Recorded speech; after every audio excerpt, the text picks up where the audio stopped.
Aloha and welcome back to the channel. I wanted to shoot a quick video on a couple things that I didn't plan on in the cockpit, one good, one bad. As I built the cockpit, I built a pedestal for it, or it sits on a wooden pedestal, and I carpeted the pedestal. I didn't plan on the wear and tear on that carpet, and I used that very cheap kind of the stuff you would use in the trunk of a car, on a speaker box, in like a car stereo. Many moons ago, I actually did car stereo installs, like all that fancy custom stuff. Well, I'm very used to working with that material.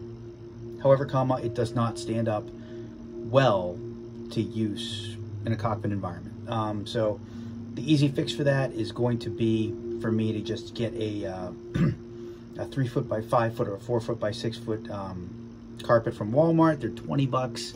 They hold up ridiculously well. I've got one at work that I've run my desk over for the past 4 years, and it works flawlessly. I mean, it still looks good, easy to clean. So I'm just gonna swap that out, and I'm gonna show you that in a second, how the wear and tear has really not done good things for my carpet here. The second thing was an area that I totally neglected when I built this setup. I will cant this so you can see the setup. You know, if you watch the channel, you know it's a Cessna, because that's so unique, right? And nobody else has a Cessna cockpit out there. I totally neglected the sound in this cockpit. A lot of people are laughing right now, and you have every right to laugh at me. Yes. Having good bass response in your system is going to give you vibration, which is equivalent to or reminiscent of the engine. You're going to get that engine vibration and hum. You're actually going to feel it a little while you're flying.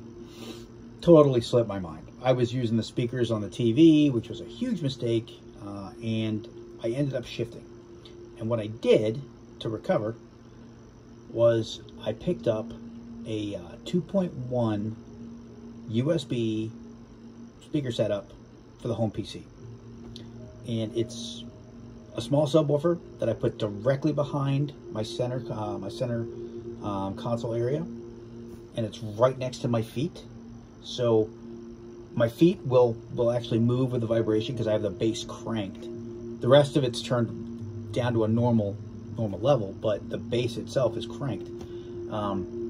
So you're feeling that vibration in your feet, and the actual platform itself, the wood platform, responds really well. It vibrates.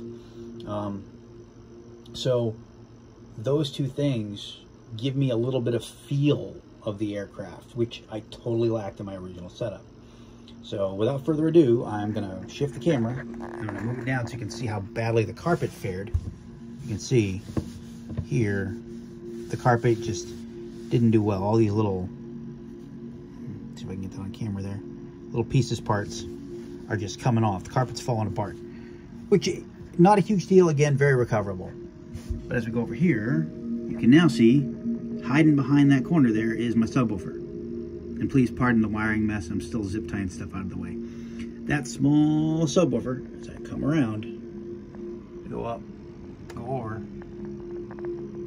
there's not much to it, but that small subwoofer has provided me a lot of feedback in the system that I just didn't plan on initially. And because it was only, I want to say I spent like $47.95 on it or something crazy. Because of that, and there's a sub. I mean, so as you can see it better. Get over here. It sits right next to, out of the way. It sits right next to, you can see here, SciTech. And there, next to it, as I get to, this is the sub.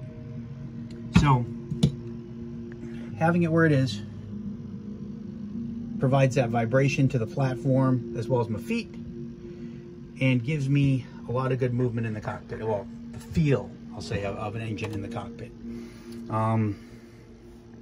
Those two little tweaks, though, have made a huge difference in my setup for me. Pretty happy with them. didn't have to redo anything major. And then you can tell this is where I spent the majority of my time. You got the engine gauges that I'm still really happy with. This guy up here, which if you watch Captain Bob's channel, he actually made an OAT that is just phenomenal. I mean, it's an awesome setup. I wish I had waited to set mine up. Obviously, I did not. But I'm pretty happy with mine too. And I'm really happy with this guy here. I am going to do a video on this. I've talked about doing it. I'm going to do it tomorrow. But I will tell you, I'll put the camera down as I do this. I am not as good at making these videos or the DIY videos as Captain Bob. Nowhere near. I've tried. I've failed miserably. I've deleted dozens of them. So what I plan to do is to pop those 2 screws, back it out so you can actually see the wiring of it, and have the setup on the screen and walk through what I did. And in links on that video, I'm going to put the pieces, parts I used. So I'm going to talk about my settings, I'm going to talk about the components, and probably on Thingiverse, I'm going to set up an account and I'm going to upload that 3D bezel. Now, I made it on Tinkercad. It is nothing fancy, but it looks pretty decent. If you look back, let me see if I can angle this so you can see it while I'm chatting here. Angle this up a little. I have to move my, there you go. So this guy here, right there. See if I can do a little zoomy zoom. No, it's not allowing a zoom. I'm at the mercy of the camera. It does your 5 position.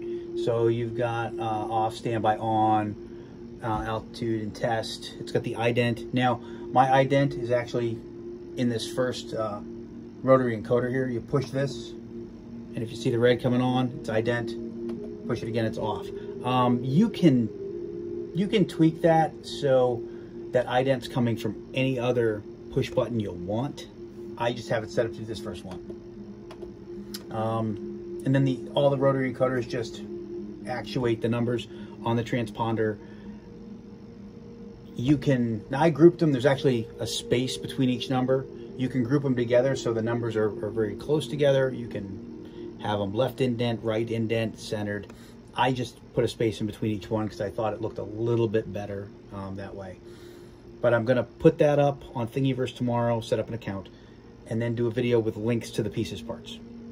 Again, I'm nowhere near as good as Captain Bob at doing these videos, so I apologize in advance. It's not going to be an awesome how-to video, but the pieces, parts are there, the resources are there, and if you have questions, just always, as always, just ask. I'll answer as much as I can whenever I can. But I just wanted to put out those lessons learned because I spent a lot of time building, about 3 to 4 months building this cockpit, and it's a journey. And you're never perfect the first, second, or 5th time, right? And for me, there was a lot of rework that went into this cockpit as well. And the last bit, I think, is going to be the carpet. And I think after that, it's pretty much done. There's a couple of tweaks I'm going to make here and there, but nothing that I would call rework. So thanks for watching. Greatly appreciate that. And I apologize for all the lack of content, but hopefully that's not going to happen for a while. I do have more travel coming up for work, unfortunately, but I'm hoping to not have so much dead time between content.